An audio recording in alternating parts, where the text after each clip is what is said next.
Right now, invisible projectiles are slamming into your skin. Billions of them, every single second. They're moving faster than the speed of sound, and they never stop. But here's the strange part.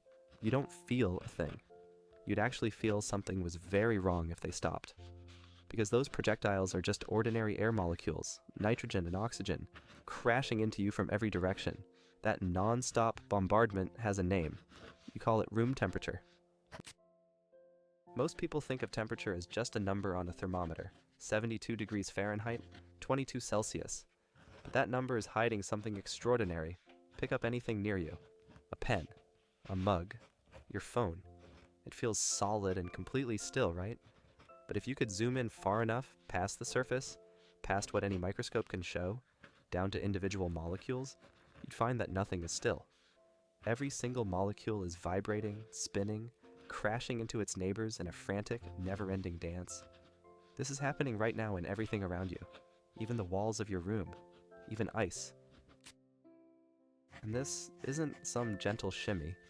The nitrogen molecules in the air around you right now are zipping at an average speed of about 1,050 miles per hour. That's faster than a commercial airplane. Roughly the speed of sound, close to the speed of a bullet fired from a rifle.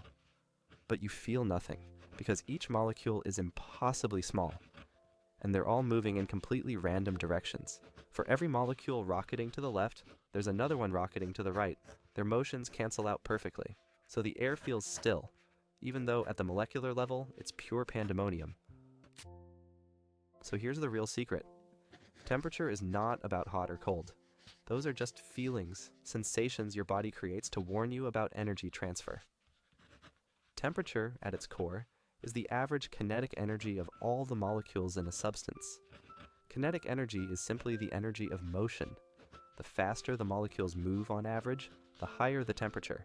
Slow them down and the temperature drops. Heat something up and you're not adding some mysterious substance. You're literally making its molecules move faster. That's it. That's all temperature really is. A single number capturing how fast the invisible world around you is vibrating, spinning, and smashing together. But molecules move differently depending on what state they're in. In a solid, like ice or steel, molecules are locked into a rigid structure, held in place by bonds between them. They can't fly around freely. Instead, they vibrate in place, trembling back and forth like a crowd of people shivering. Heat a solid up, and the vibrations get more violent. In a liquid, the bonds are looser. Molecules slide and tumble past each other, still connected but free to flow. And in a gas, the bonds break entirely. Molecules fly in straight lines until they smash into something, bounce off, and do it all again. In the air you're breathing right now, each molecule collides with another one about 5 billion times every second. Now here's where most people get confused. Temperature and heat sound like the same thing, but they're not even close. Imagine a tiny cup of boiling water and a huge bathtub full of warm water. The cup is at a higher temperature. Its molecules are moving faster on average. But the bathtub contains far more total energy because it has trillions upon trillions more molecules, each one carrying its own kinetic energy. Temperature is the average speed of the dance. Heat is the total energy on the dance floor. That's why a spark from a campfire can reach thousands of degrees but barely stings your skin. It has incredible temperature but almost no heat. This is also why a metal railing feels freezing on a winter morning, while a wooden fence at the exact same temperature feels merely cool. The metal is not colder than the wood. Their molecules are vibrating at exactly the same average speed. But metal conducts heat far more efficiently than wood does. When you touch it, energy rushes out of your hand and into the metal much faster. And here's the key. Your nerves don't actually detect temperature. They detect heat flow. When energy leaves your hand quickly, your brain interprets that as cold.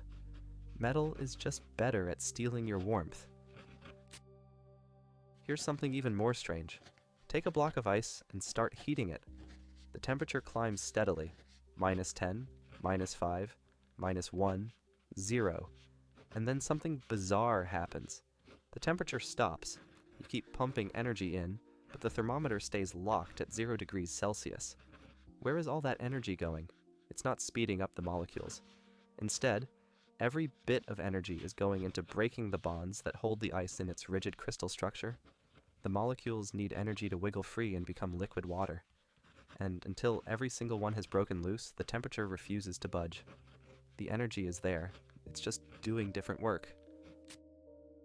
This is actually how your thermometer works at the deepest level. Press a thermometer against your forehead. The molecules in your skin are vibrating with a certain average kinetic energy. They bump into the molecules in the thermometer, transferring some of their energy over. The thermometer's molecules start vibrating faster. In a glass thermometer, this makes the liquid inside expand and climb up the tube. In a digital one, it changes the electrical resistance of a tiny sensor. Either way, the thermometer isn't reading hotness, it's counting collisions. It's measuring how hard your molecules are bumping into its molecules. For a long time, no one was even sure molecules existed. They were too small to see. Then, in 1827, a botanist named Robert Brown put tiny pollen grains in water and looked at them through a microscope. The grains were jiggling, twitching, dancing randomly even though nothing visible was pushing them. It was as if invisible hands were shoving them from every direction. For decades, nobody could explain it. Then, in 1905, a young physicist named Albert Einstein worked out the math. The water molecules, invisible and packed with kinetic energy, were slamming into those pollen grains from all sides. The random dance was proof that molecules were real, and that they never stopped moving. If temperature is molecular motion, then what happens when you take all the motion away? You get absolute zero, minus 273.15 degrees Celsius. Zero on the Kelvin scale. At this temperature, molecules would theoretically have no kinetic energy at all. No vibration, no jiggling, complete and total stillness. It's the floor of the temperature scale, the coldest anything can possibly be.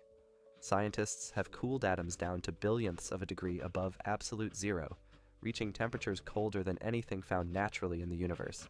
But they've never actually reached it, and they never will. Quantum mechanics draws a hard line. Even at the lowest temperatures imaginable, particles always keep a tiny, stubborn amount of energy called zero-point energy. The Heisenberg uncertainty principle says you can never pin down exactly where a particle is and how fast it's moving at the same time. A perfectly still particle would violate that rule because it would have both a definite position and zero velocity, and the universe simply doesn't allow it, so there's always a little jiggle left, a whisper of motion that can never be silenced. No matter how clever your technology becomes, the cosmos refuses to be completely still. And at the other extreme, the core of the sun burns at about 27 million degrees Fahrenheit. At those temperatures, molecules can't even survive. They've been ripped apart into a sea of loose particles, a blazing plasma where atomic nuclei slam together with enough energy to fuse into heavier elements. That fusion is what lights up every star in the sky. And in particle physics labs on Earth, scientists have briefly created temperatures exceeding 5 trillion degrees, hotter than anything in the known universe since a fraction of a second after the Big Bang itself. So the next time you check the weather or glance at a thermometer, remember what that number really means. It's not just a reading. It's a snapshot of a hidden, furious, never-ending dance happening in every atom around you. Every surface you touch, every breath you take, every glass of water you drink is a raging swarm of molecules crashing into each other at breathtaking speeds. Those billions of tiny projectiles from the start of this video, they're still slamming into you right now, and that's exactly how it should be, because you are made of motion.